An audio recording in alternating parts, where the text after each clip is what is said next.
Bharat Myanmar सीमा 30 kilometre fencing समाप्त हो चुका है। म्यांमार और भारत के बीच जो आवाजाही का समझौता था उसको भारत की ओर से रद्द कर। अगर मैं कहूं कि आज से 10 साल बाद जब आप अपने बच्चों को इंडिया का नक्शा दिखाएंगे तो शायद वो नक्शा आज से बिल्कुल अलग होगा। आप सोच रहे होंगे ये क्या बकवास है, नक्शे कैसे बदल जाएंगे? लेकिन रुकिए, अभी जो मैं बताने जा रहा हूं वो किसी फिल्म का प्लॉट नहीं है। ये एक ऐसी सच्चाई है जो अभी इसी वक्त चुपचाप लिखी जा रही है। मिजोरम की सीमाओं पर, म्यांमार के जंगलों में और दिल्ली के उन बंद कमरों में जहां फैसले होते हैं सुर्खियों में नहीं आते। क्या आपने कभी सोचा है कि एक सांसद बिना मीडिया, बिना सुरक्षा खुद बॉर्डर पार करके विद्रोहियों से क्यों मिलेगा? या ये कि पूर्व आर्मी चीफ और गृह सचिव को नॉर्थ ईस्ट के गवर्नर क्यों बनाया जा रहा है जब वहां कथित तौर पर कोई बड़ा खतरा नहीं है? ये सिर्फ सवाल नहीं है, ये संकेत हैं। और जो मैं आपको अगले कुछ मिनट में बताने जा रहा हूं उसे सुनकर चीन की नींद उड़ गई है, बांग्लादेश की सरकार बेचैन हो गई है और अमेरिका खामोशी से भारत की हर चाल नोट कर रहा है। ये वीडियो सिर्फ म्यांमार के बारे में नहीं है, ये उस रणनीति के बारे में है जो पूरे साउथ एशिया का पावर बैलेंस हमेशा के लिए बदल सकती है। और अगर आप अंत तक नहीं देखते तो आप वो सबसे बड़ा खुलासा चूक जाएंगे जो आपको कहीं और नहीं मिलेगा। तो बस 30 सेकंड और दीजिए, क्योंकि जो मैं अब बताने वाला हूं वो आपकी सोच को पूरी तरह पलट देगा। सभी सनातन योद्धा एक बार जरूर कमेंट करें, आप कहां से देख रहे हैं, आपको वीडियो कैसे मिला और क्या सबसे ज्यादा झकझोर गया। हम हर कमेंट पढ़ेंगे और दिल से रिप्लाई करेंगे। क्या आपने कभी सोचा है कि एक दिन ऐसा आएगा जब दुनिया का नक्शा अचानक बदल जाएगा, न सिर्फ कागज पर बल्कि जमीन पर? जरा आंख बंद करिए और एक नया नक्शा सोचिए, एक ऐसा नक्शा जिसमें म्यांमार भारत के और करीब आ चुका है, इतना करीब कि सीमाएं धुंधली पड़ने लगती हैं और रिश्ता दोबारा गहराने लगता है। आज जो चाल चली जा रही है वो सिर्फ एक कूटनीतिक कदम नहीं है, यह एक गेम चेंजर है। भारत अब सिर्फ बॉर्डर पर बैठकर हालात देखने वाला देश नहीं रहा, अब भारत खुद खिलाड़ी है और चाल उसी ने चली है। म्यांमार जो सालों से भीतर से टूट रहा था आज एक मोड़ पर खड़ा है। भारत ने उस टूटन में एक मौका देखा है, एक मौका अपने नॉर्थ ईस्ट को जोड़ने का, एक मौका चीन के प्रभाव को पीछे धकेलने का, और सबसे बड़ी बात, एक मौका इतिहास की एक भूली हुई डोर को फिर से पकड़ने का। क्या म्यांमार भारत का हिस्सा बन सकता है? यह सवाल अब सिर्फ अफवाह नहीं है, यह अब एक रणनीति का हिस्सा बन चुका है। एक ऐसी रणनीति जिसकी पहली गूंज ढाका, बीजिंग और वॉशिंगटन तक पहुंच चुकी है। और यह तो सिर्फ शुरुआत है। जो रिपोर्ट्स बाहर नहीं आई वो आज आप जानेंगे। एक ऐसा मीटिंग जो अखबारों में नहीं छपा, न्यूज चैनलों की हेडलाइन नहीं बना, पर उस एक मुलाकात ने बीजिंग को बेचैन कर दिया और ढाका की रातों की नींद उड़ा दी। भारत ने म्यांमार के अंदर घुसकर एक ऐसी चाल चली है जो सामने नहीं आई, पर जिसने पीछे से पूरी बिसात हिला दी। मिजोरम की सीमा पार कर भारत के एक सांसद सीधे म्यांमार के विक्टोरिया इलाके में पहुंचे। वहां उनकी मुलाकात हुई चिन नेशनल आर्मी के लीडर्स से, यानी म्यांमार के वही रिबेल जिनका भारत के नॉर्थ ईस्ट से गहरा संबंध है। यह कोई निजी द्वारा नहीं था, यह एक चुपचाप पर सोची समझी रणनीति थी। सीधे ग्राउंड से मिली जानकारी के आधार पर कहा जा सकता है भारत अब पर्दे के पीछे नहीं, मैदान में उतर चुका है। इन मुलाकातों में भारत ने 2 विकल्प सामने रखे, या तो हमारे साथ आओ और स्थिरता का हिस्सा बनो, या फिर अकेले म्यांमार की सेना से जूझते रहो। और यहीं से ढाका की धड़कनें तेज हुईं, क्योंकि अगर चिन्ह विद्रोही भारत से हाथ मिला लेते हैं तो असर सिर्फ म्यांमार तक सीमित नहीं रहेगा, चटगांव से लेकर बीजिंग तक हलचल मच जाएगी। और यही वजह है कि चीन अब सिर्फ देख नहीं रहा, वो अंदर ही अंदर बौखला रहा है। अब जरा समय को पीछे ले चलते हैं, आज से नहीं, कल से भी नहीं, करीब 150 साल पहले। बहुत कम लोग जानते हैं कि म्यांमार, जिसे दुनिया आज एक अलग देश के तौर पर देखती है, 112 साल तक भारत का ही हिस्सा था। 1824 में ब्रिटिश हुकूमत ने बर्मा यानी म्यांमार को ब्रिटिश इंडिया के प्रशासन में जोड़ दिया था। 1937 तक पूरा म्यांमार भारत के साथ ही चलता रहा, एक ही कानून, एक ही सिस्टम, एक ही हुकूमत। यही वजह है कि आज भी अगर आप मिजोरम से म्यांमार की सीमा पार करें तो आपको अचानक ऐसा नहीं लगेगा कि आप किसी दूसरे देश में आ गए हैं। लोग वही हैं, चेहरे वही हैं, बोली वही है, खाना, त्योहार, पूजा पाठ, सब कुछ जाना पहचाना सा लगता है। आज भी दोनों तरफ के लोग एक जैसे दिखते हैं, क्योंकि सच यही है कि हम एक ही मिट्टी से निकले हैं। जब भारत आजाद हुआ और 1948 में म्यांमार अलग देश बना तो सीमाएं खिंच गईं, लेकिन रिश्ते नहीं टूटे। रिश्ते गांवों में रहे, पहाड़ों में रहे, परिवारों में रहे। और शायद इसी वजह से जब आज भारत और म्यांमार फिर से करीब आने की बात होती है तो यह सिर्फ राजनीति नहीं लगती, यह अधूरी कहानी का अगला अध्याय लगती है। एक ऐसा अध्याय जो इतिहास से निकला है और भविष्य की तरफ बढ़ रहा है। जब हम बॉर्डर शब्द सुनते हैं तो हमारे जहन में दीवारें आती हैं, कांटेदार तार आते हैं, सुरक्षा बलों की गश्त और नो मैन्स लैंड की तस्वीर बनती है। लेकिन भारत और म्यांमार की सीमा ऐसी नहीं है। यहां बॉर्डर पत्थर से नहीं बना, रिश्तों से बना है। मिजोरम, मणिपुर, नागालैंड, अरुणाचल प्रदेश, इन राज्यों की सीमा सीधी म्यांमार से जुड़ती है। करीब 1643 किलोमीटर लंबी खुली सीमा। नदी, पहाड़, जंगल और उन सब के बीच बसी हुई वो बस्तियां जहां लोग आज भी बिना पासपोर्ट, बिना वीजा एक दूसरे के घरों में चाय पीते हैं।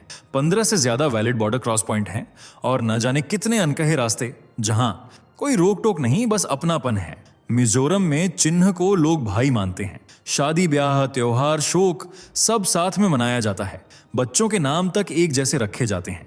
भाषा अलग नहीं लगती, ना खाना अजनबी लगता है, क्योंकि दोनों तरफ के लोग सिर्फ सीमा से नहीं संस्कृति से जुड़े हुए हैं। यह जमीनी सच्चाई है, जहां बॉर्डर सिर्फ एक लाइन है नक्शे पर जिंदगी में वो लाइन धुंधली हो जाती है। और शायद यही वजह है कि जब भारत म्यांमार की तरफ हाथ बढ़ाता है तो वहां से उसे जवाब रिश्ते में मिलता है, राजनीति में नहीं। साल 2021 म्यांमार की सुबह एक और तख्ता पलट के साथ हुई।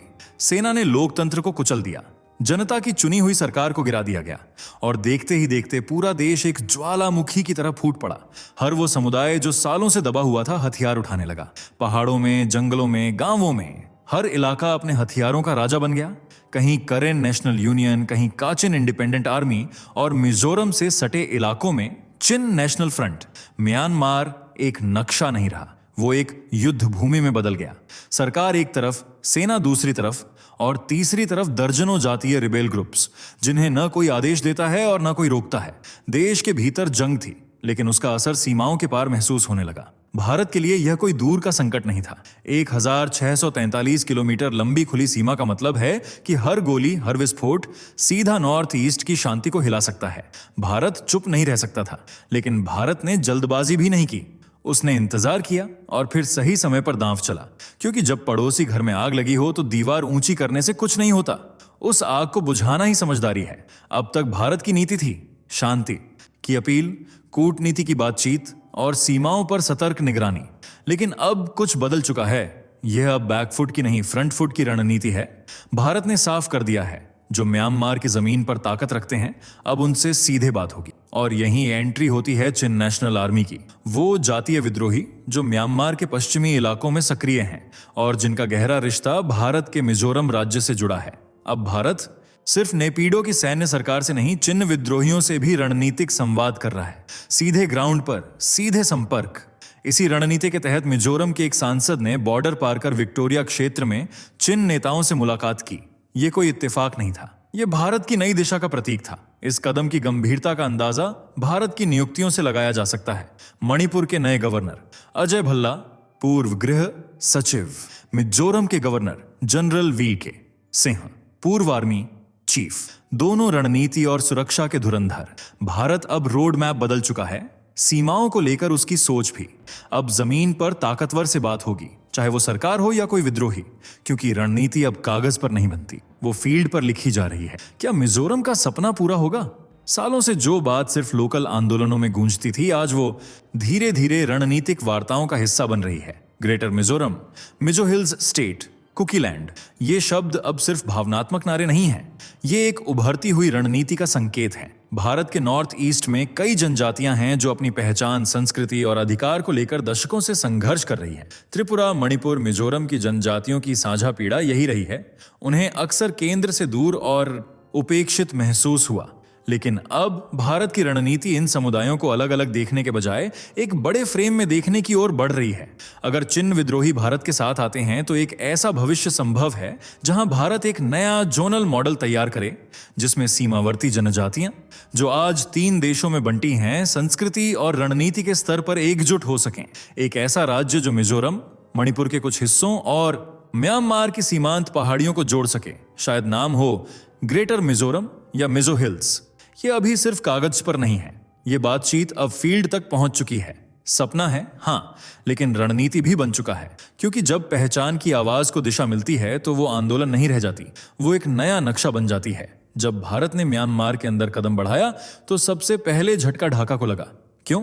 क्योंकि म्यांमार और बांग्लादेश के बीच बसा है चटगांव हिल ट्रैक्ट्स, एक संवेदनशील इलाका जहां चिन, चकमा और कुकी समुदाय बड़ी संख्या में रहते हैं। ये वही समुदाय हैं जो भारत के मिजोरम और म्यांमार के चिन इलाके से भी जुड़े हैं। यानी अगर भारत चिन विद्रोहियों से हाथ मिला लेता है तो असर म्यांमार तक सीमित नहीं रहेगा, बांग्लादेश के अंदर तक हलचल मच सकती है।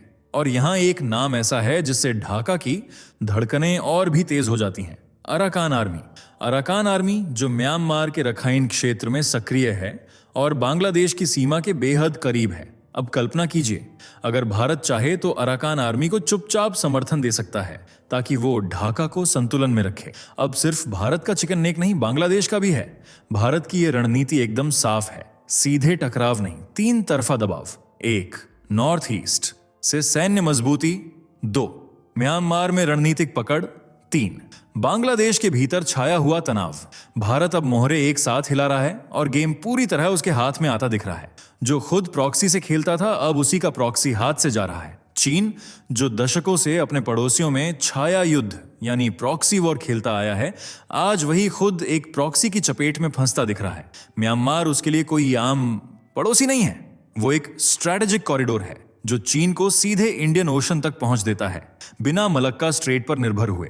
अब सोचिए, अगर भारत म्यांमार के अंदर गहराई से घुसता है और चिन विद्रोही भारत की तरफ झुक जाते हैं तो चीन के लिए यह सिर्फ कूटनीतिक झटका नहीं होगा, यह सप्लाई चेन और सिक्योरिटी का बड़ा खतरा बन जाएगा। भारत ने चुपचाप वो चाल चली है जिसने चीन के सबसे भरोसेमंद मोहरे को डगमगाने पर मजबूर कर दिया है। और चीन की परेशानी सिर्फ भारत से नहीं है, वॉशिंगटन और मॉस्को भी यह बदलाव गौर से देख रहे हैं।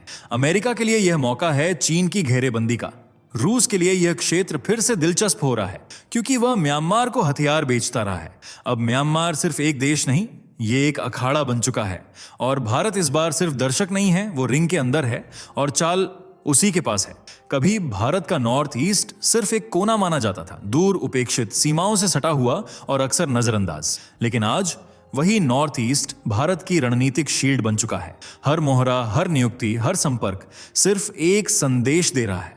भारत अब प्रतिक्रिया नहीं करता, क्रिया करता है।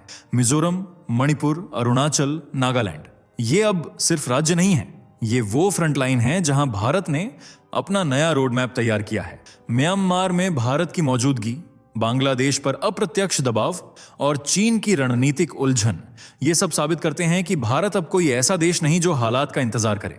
भारत अब हालात बनाता है और ये बदलाव सिर्फ सरकार का नहीं है, ये जनभावना से जुड़ा हुआ है, रिश्तों, संस्कृति, इतिहास और भविष्य से बुना हुआ है। अब सवाल ये है, क्या आप मानते हैं कि यह सही दिशा है? क्या आप चाहते हैं कि ये रणनीतिक सोच और सच्चाई ज्यादा से ज्यादा लोगों तक पहुंचे? अगर हां, तो वीडियो को लाइक कीजिए, शेयर कीजिए और चैनल को सब्सक्राइब करके इस सोच का हिस्सा बनिए, क्योंकि आज का भारत शब्दों से नहीं, रणनीति से लिखा जा रहा है। जय हिंद। दोस्तों, आपको स्क्रीन पर 2 और वीडियोस दिखाई दे रही हैं, जिसे देखने के लिए स्क्रीन पर क्लिक करें।